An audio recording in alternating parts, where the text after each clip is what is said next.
So Donald Trump recently said this. But you know what? We have to become competitive with the world. Our taxes are too high. Our wages are too high. Everything's too high. We have to compete with other countries. And if we're going to just say, hey, I just see in New York where they made it $15, well, you're going to see our wages are not, I mean, you can argue our wages are flat. What's going to happen is now people are going to start firing people because they're going to, you know, the old story. And it's happened 100 times. It's always happening. But I'm not even saying from that standpoint, Mika, we have got to do something to compete with the rest of the world.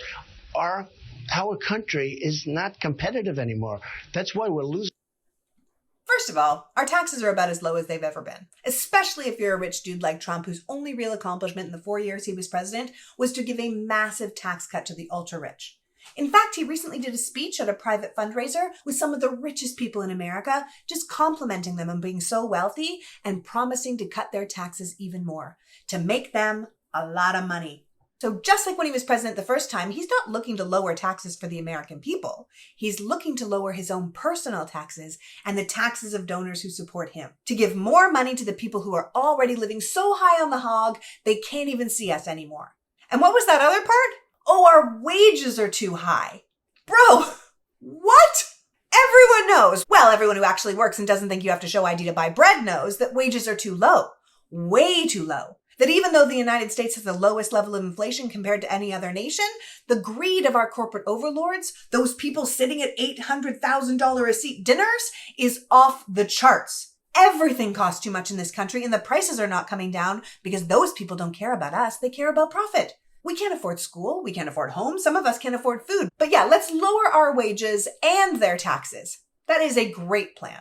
As far as competition with other nations, America is actually doing really well when it comes to business indicators like GDP, IMF forecasts, energy prices, unemployment statistics.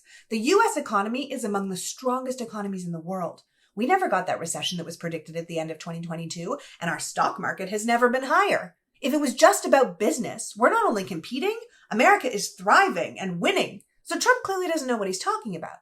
But if we really want to compete with other countries, then maybe we shouldn't be looking at the markets or import-export, but how other comparable nations treat their citizens, because that is where we're not competitive.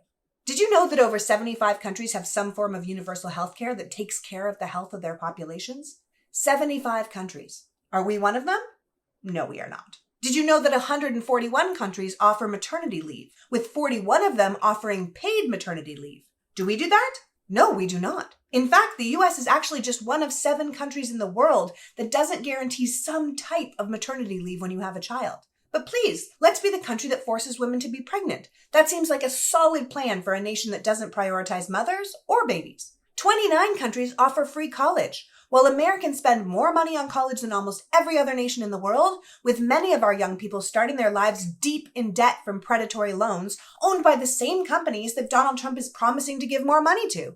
So what the hell are we even doing here? Trump is a serial liar and self-dealer who doesn't care about the well-being of the country, but about the well-being of himself and his enablers. Fiscally, America's already competitive. But if we really want to compete, then our country needs to consider far different metrics. Metrics that someone like Donald Trump would never even contemplate. If we truly want America to be great, then we need to be incredibly clear that that man has no idea how to get us there. Sorry, not sorry.